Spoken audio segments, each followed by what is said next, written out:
Good morning दोस्तों, स्वागत है आपका आज के मुख्य समाचारों में। जी हां दोस्तों, आपको यहां पर देखने को मिलेंगी सुबह से लेकर शाम तक की तमाम बड़ी खबरें, मुख्य समाचार, ब्रेकिंग न्यूज अपडेट्स के रूप में। तो दोस्तों, आप सभी लोगों से रिक्वेस्ट है इस वीडियो को ज्यादा से ज्यादा लाइक और शेयर करें। तो दोस्तों, सीधे चलते हैं आज की पहली बड़ी खबर की ओर। उपद्रवी नहीं बन सकेंगे अग्निवीर, भर्ती से पहले युवाओं का पुलिस वेरिफिकेशन होगा, अग्निपथ योजना वापस नहीं ली जाएगी। जी हां दोस्तों, केंद्र की अग्निपथ योजना के खिलाफ देश के कई हिस्सों में चल रहे विरोध प्रदर्शन के बाद रक्षा मंत्रालय ने प्रेस कॉन्फ्रेंस की। इसमें साफ कर दिया गया है कि अग्निपथ योजना वापस नहीं ली जाएगी और यह भी कि सभी भर्तियां इसी स्कीम के तहत होंगी। 25,000 अग्निवीरों का पहला बैच दिसंबर में आर्मी ज्वाइन कर लेगा। लेफ्टिनेंट जनरल अनिल पुरी ने कहा कि अग्निपथ के विरोध में कोचिंग इंस्टीट्यूट चलाने वालों ने छात्रों को भड़काकर प्रदर्शन कराया है। उन्होंने कहा कि अग्निवीर बनने वाला शपथ पत्र देगा कि उसने कोई प्रदर्शन नहीं किया है, न ही तोड़फोड़ की है। बिना पुलिस वेरिफिकेशन के कोई सेना में शामिल नहीं होगा। पुरी ने कहा कि युवा फिजिकली तैयार हो ताकि वह हमारे साथ जुड़कर ट्रेनिंग कर सकें। हमने इस योजना को लेकर हाल ही में हुई हिंसा का अनुमान नहीं लगाया था। सशस्त्र बलों में अनुशासनहीनता के लिए कोई जगह नहीं है। सभी को लिखित में देना होगा कि वे किसी भी तरह की आगजनी हिंसा में शामिल नहीं थे। दोस्तों, इस दौरान भारतीय नौसेना की ओर से कहा गया है कि 21 नवंबर से पहला नौसैनिक Agniveer batch training institute INS Chilka Odisha में पहुंचना शुरू हो जाएगा। इसके लिए महिला और पुरुष दोनों अग्निवीरों को जाने की अनुमति होगी। भारतीय नौसेना के पास वर्तमान में विभिन्न भारतीय नौसेना के जहाजों पर 30 महिला अधिकारी हैं। वाइस एडमिरल दिनेश त्रिपाठी ने कहा कि हमने तय किया है कि अग्निपथ योजना के तहत महिलाओं की भी भर्ती होगी, जिन्हें युद्ध पोतों पर भी तैनात किया जाएगा। इसके बाद दोस्तों, अगली बड़ी खबर। 24 जून से शुरू होगी भर्ती प्रक्रिया। 24 जुलाई को पहले फेज की परीक्षा। जाने भर्ती प्रक्रिया की पूरी डिटेल। जी हां दोस्तों, केंद्र सरकार की अग्निपथ योजना को लेकर जोरदार हंगामा मचा हुआ है, लेकिन अब पूरी अपडेट सामने आ चुकी है। दोस्तों, थल सेना अध्यक्ष मनोज पांडे की ओर से पहले ही बताया जा चुका है कि अग्निवीरों का पहला दल दिसंबर 2022 तक हमारे रेजिमेंट केंद्रों में शामिल हो जाएगा और अगले साल के मध्य तक इन्हें तैनाती के लिए उपलब्ध कराया जाएगा। वायुसेना ने भी अग्निवीरों की भर्ती का ऐलान कर दिया है। दोस्तों, नौसेना के मुताबिक 21 नवंबर को पहले बैच का अग्निवीर रिपोर्ट करना शुरू कर देगा। इंडियन आर्मी में अग्निवीरों की भर्ती के लिए 1 जुलाई को नोटिफिकेशन जारी कर दिया जाएगा। इसके बाद दोस्तों, अगली बड़ी खबर। अग्निवीरों को गार्ड की नौकरी में देंगे वरीयता। बयान के बाद अब बीजेपी नेता ने दी सफाई। जी हां दोस्तों, देश भर में इन दिनों अग्निपथ योजना को लेकर बवाल मच रहा है। अलग अलग राज्यों से हिंसक प्रदर्शन की खबरें सामने आ रही है। वहीं दोस्तों, विपक्ष भी इस योजना के विरोध में युवाओं का साथ दे रहा है। इस योजना से देश में जाने वाले अग्निवीरों के भविष्य को लेकर सवाल उठाए जा रहे हैं। इसी बीच भाजपा के राष्ट्रीय महासचिव कैलाश विजयवर्गीय ने अग्निवीरों के लिए एक अनोखा ऑफर दे दिया, जिसकी वजह से वे विवादों में घिर गए। दरअसल दोस्तों, मध्य प्रदेश के इंदौर में भाजपा के राष्ट्रीय महासचिव कैलाश विजयवर्गीय ने कहा कि मैं एक अग्निवीर को प्राथमिकता दूंगा कि वह भाजपा कार्यालय में सुरक्षा के लिए रहे। आप भी कर सकते हैं। लोगों को सेना के जवानों पर विश्वास है। हालांकि इस बयान के बाद विवाद बढ़ता देख उन्होंने अपनी सफाई पेश की। इसके बाद दोस्तों, अगली बड़ी खबर। राष्ट्रपति चुनाव को लेकर जेपी नड्डा के घर 1 घंटे तक चली बीजेपी की मीटिंग। जल्द हो सकता है बड़ा ऐलान। जी हां दोस्तों, राष्ट्रपति चुनाव 2022 को लेकर सियासी दलों के बीच गहमा गहमी तेज हो गई है। चुनाव को लेकर विपक्ष की बैठक के बाद अब बीजेपी भी मंथन कर रही है। राष्ट्रपति चुनाव को लेकर आज बीजेपी की अहम बैठक हुई। ये बैठक बीजेपी के राष्ट्रीय अध्यक्ष जेपी नड्डा के घर पर आयोजित की गई। इस बैठक में गजेंद्र शेखावत, अश्विनी वैष्णव, ओम पाठक, विनोद तावड़े, संबित पात्रा, अर्जुन राम मेघवाल जी, किशन रेड्डी और अन्य मौजूद रहे। दोस्तों, ये बैठक करीब 1 घंटे तक चली। मिली जानकारी के मुताबिक जेपी नड्डा की अध्यक्षता में हुई इस बैठक में राष्ट्रपति चुनाव को लेकर विस्तार से चर्चा की गई और जल्द ही बड़ा ऐलान किया जा सकता है। दोस्तों, आपकी जानकारी के लिए बता दें, बीजेपी के राष्ट्रीय अध्यक्ष जेपी नड्डा और रक्षा मंत्री राजनाथ सिंह को सभी सियासी दलों के साथ बातचीत करने की जिम्मेदारी सौंपी गई थी। हालांकि इसमें कोई खास प्रगति नहीं हुई है। इसके बाद दोस्तों, अगली बड़ी खबर। प्रधानमंत्री मोदी ने रंगारंग कार्यक्रम में लॉन्च की शतरंज ओलंपियाड की मशाल। जी हां दोस्तों, प्रधानमंत्री नरेंद्र मोदी ने रविवार को नई दिल्ली के इंदिरा गांधी इंडोर स्टेडियम में 44वें चेस ओलंपियाड टॉर्च रिले को लॉन्च किया। इस मौके पर सांस्कृतिक कार्यक्रम का आयोजन किया गया। फिडे के अध्यक्ष अर्कडी ड्वारकोविच ने मशाल को प्रधानमंत्री को सौंपा, जिसे प्रधानमंत्री ने ग्रैंड मास्टर विश्वनाथ आनंद को दिया। प्रधानमंत्री मोदी ने यहां उपस्थित लोगों को संबोधित किया। रंगारंग कार्यक्रम में पीएम मोदी के साथ खेल मंत्री अनुराग ठाकुर भी उपस्थित थे। दोस्तों, इस वर्ष पहली बार अंतर्राष्ट्रीय शतरंज महासंघ ने शतरंज ओलंपियाड की मशाल रिले की शुरुआत की है, जो कि ओलंपिक परंपरा का हिस्सा है और जिसे शतरंज ओलंपियाड में अब तक कभी शामिल नहीं किया गया था। पीएम मोदी ने कहा कि हमें खुशी है कि शतरंज अपने जन्म स्थान से निकलकर आज समूचे विश्व में अपनी छाप छोड़ रहा है। इसके बाद दोस्तों अगली बड़ी खबर, रांची एयरपोर्ट पर ओवैसी के स्वागत में पहुंचे कार्यकर्ता, लगे पाकिस्तान जिंदाबाद के नारे। जी हां दोस्तों, आईएमआईएम चीफ असदुद्दीन ओवैसी के रांची एयरपोर्ट पर स्वागत के दौरान पाकिस्तान जिंदाबाद के नारे लगाए गए। ओवैसी मांडर विधानसभा में उपचुनाव में बीजेपी के बागी उम्मीदवार देव कुमार धान के लिए प्रचार करने पहुंचे हैं। दोस्तों, विधानसभा उपचुनाव में प्रचार के लिए असदुद्दीन ओवैसी आज रांची एयरपोर्ट पर पहुंचे। इस दौरान उनकी पार्टी आईएमआईएम के कार्यकर्ता और उनके समर्थक काफी संख्या में मौजूद थे। उनके समर्थकों ने ओवैसी जिंदाबाद के खूब नारे लगाए। इन्हीं नारों के बीच पाकिस्तान जिंदाबाद के नारे भी लगाए गए। दोस्तों, माना जा रहा है कि ओवैसी के किसी समर्थक ने ही ये नारे लगाए थे। बहरहाल ये नारा किसने लगाया और उसका मकसद क्या था, इसके बारे में कुछ नहीं बताया जा सकता। असदुद्दीन ओवैसी की मांडर उपचुनाव में एंट्री से चुनावी समीकरण बदलेंगे या नहीं, ये तो नहीं पता, लेकिन रांची में पाकिस्तान जिंदाबाद के नारे के बाद ओवैसी के इस चुनाव दौरे के विवादों में घिरने की आशंका है। हालांकि अभी तक पुष्टि नहीं हुई है कि पाकिस्तान जिंदाबाद का नारा वाकई में लगाया गया था और किसने लगाया था।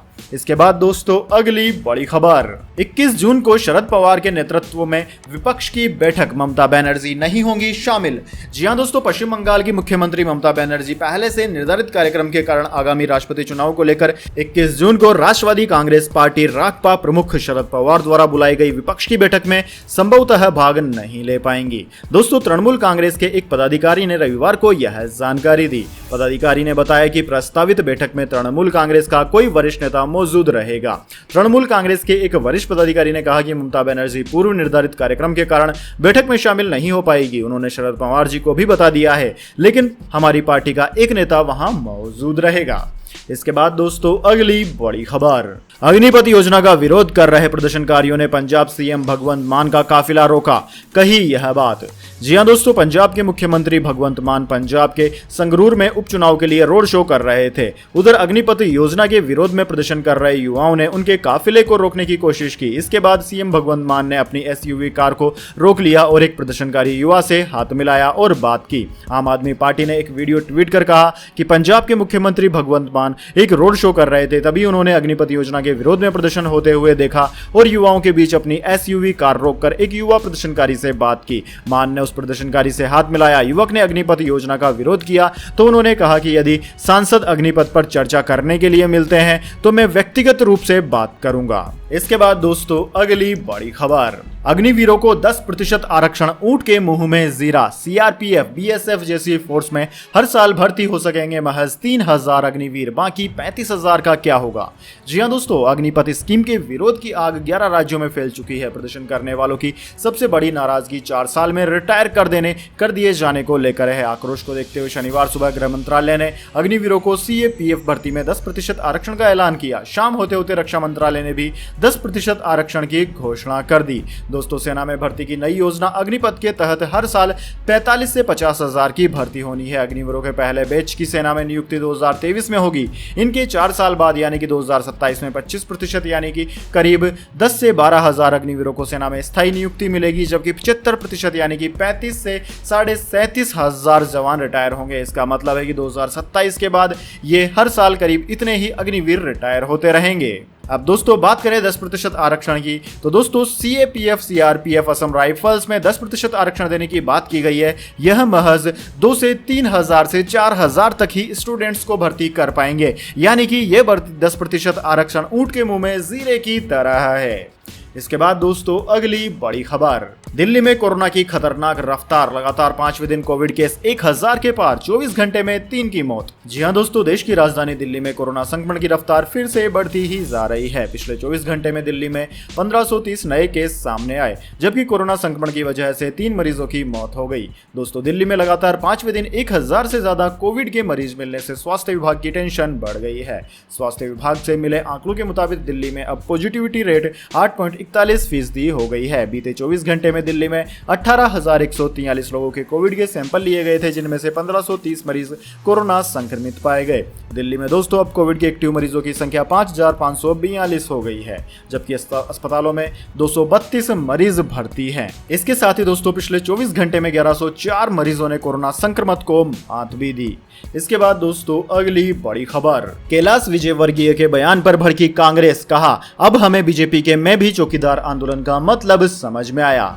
जी हां दोस्तों, कांग्रेस ने भारतीय जनता पार्टी के वरिष्ठ नेता कैलाश विजयवर्गीय की टिप्पणी को लेकर रविवार को निशाना साधा और चुटकी लेते हुए कहा कि अब हमें समझ में आया 2019 में मैं भी चौकीदार आंदोलन शुरू करने से बीजेपी का तात्पर्य क्या था।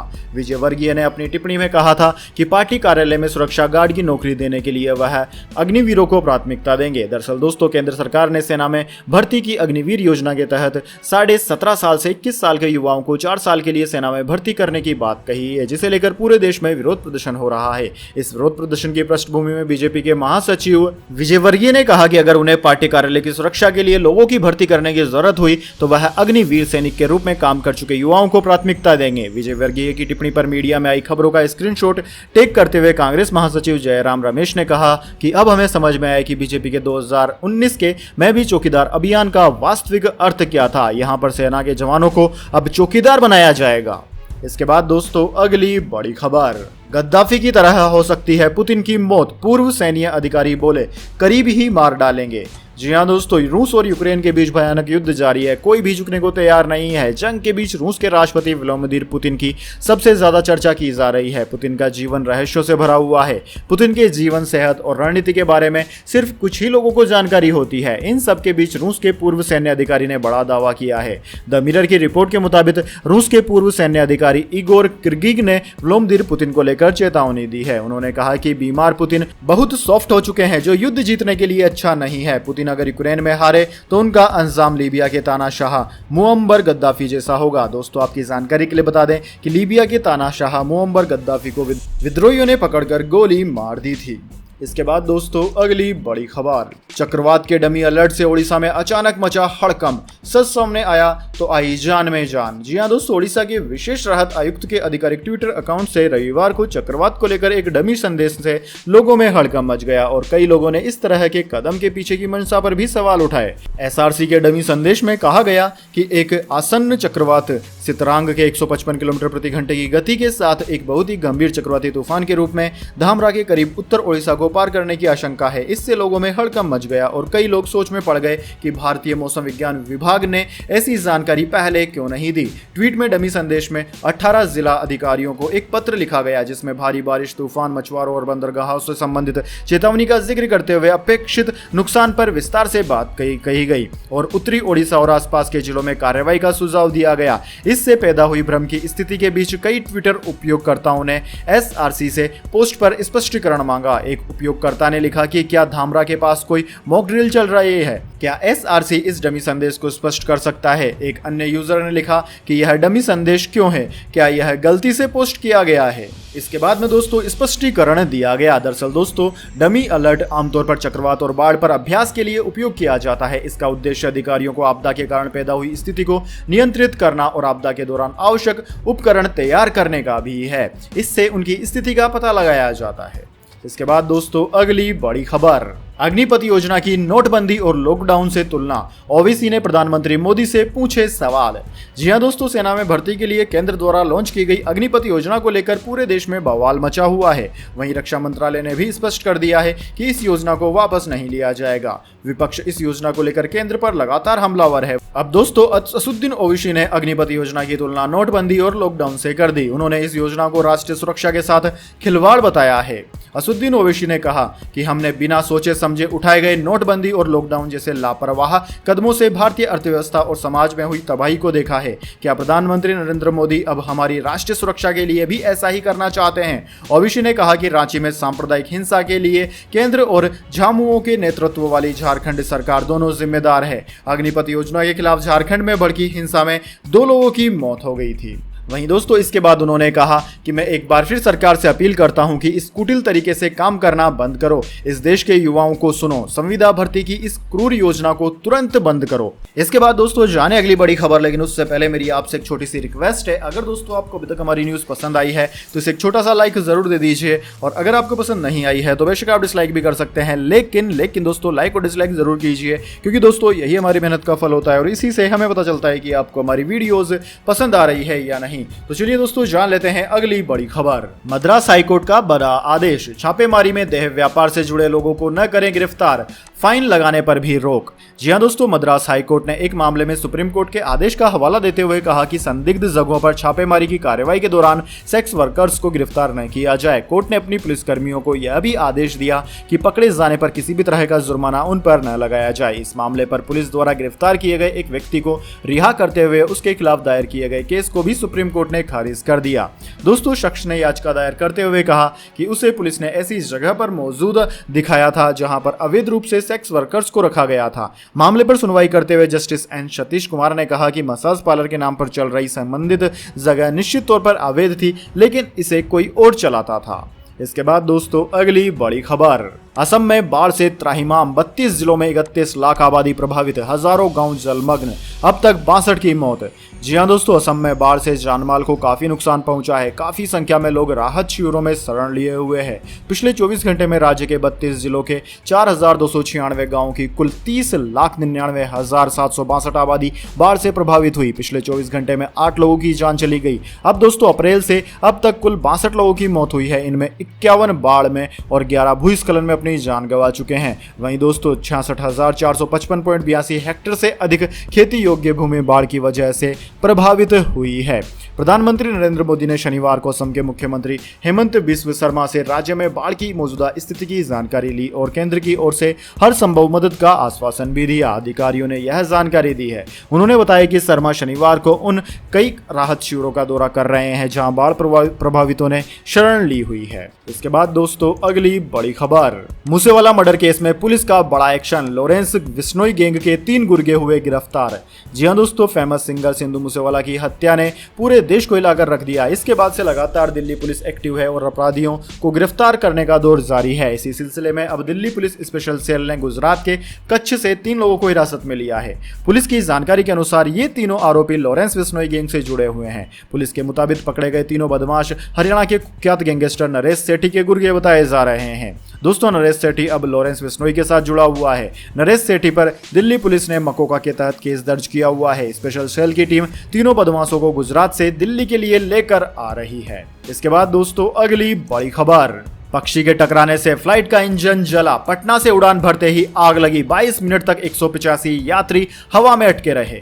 जी हां दोस्तों, पटना एयरपोर्ट पर रविवार को स्पाइस जेट की फ्लाइट SG 723 के इंजन में आग लग गई। विमान पटना से दिल्ली जा रहा था। आग लगने के बाद फ्लाइट की सुरक्षित लैंडिंग कराई गई। दोस्तों आग लगने से इंजन से धुआं निकलने लगा। पटना एयरपोर्ट के डायरेक्टर अंचल प्रकाश ने रनवे पर टेक ऑफ के समय ही लेफ्ट इंजन में पक्षी घुस गया। इसकी वजह से चिंगारी निकलने लगी। इसे ATC ने देख लिया और पायलट को भी एहसास हो गया था। ATC तुरंत पायलट को लैंडिंग के लिए कहा। अगर देर होती तो बड़ा हादसा हो सकता था। वहीं दोस्तों 18 नंबर सीट पर बैठी एक युवती शिब्बू सुमेन ने दैनिक भास्कर से कहा कि टेक ऑफ के वक्त की इंजन से अजीब सी आवाज आ रही थी जो नॉर्मल साउंड से अलग थी। 18 से 22 नंबर सीट के पास विमान के विंग्स थे, वहीं से बहुत तेज आवाज आ रही थी। विमान से पक्षी नहीं टकराया था, यह मेंटेनेंस की प्रॉब्लम थी। विमान ने रविवार दोपहर 12:03 पर टेक ऑफ किया था। उड़ान भरते समय ही तेज धमाके के साथ लेफ्ट विंग में आग लग गई।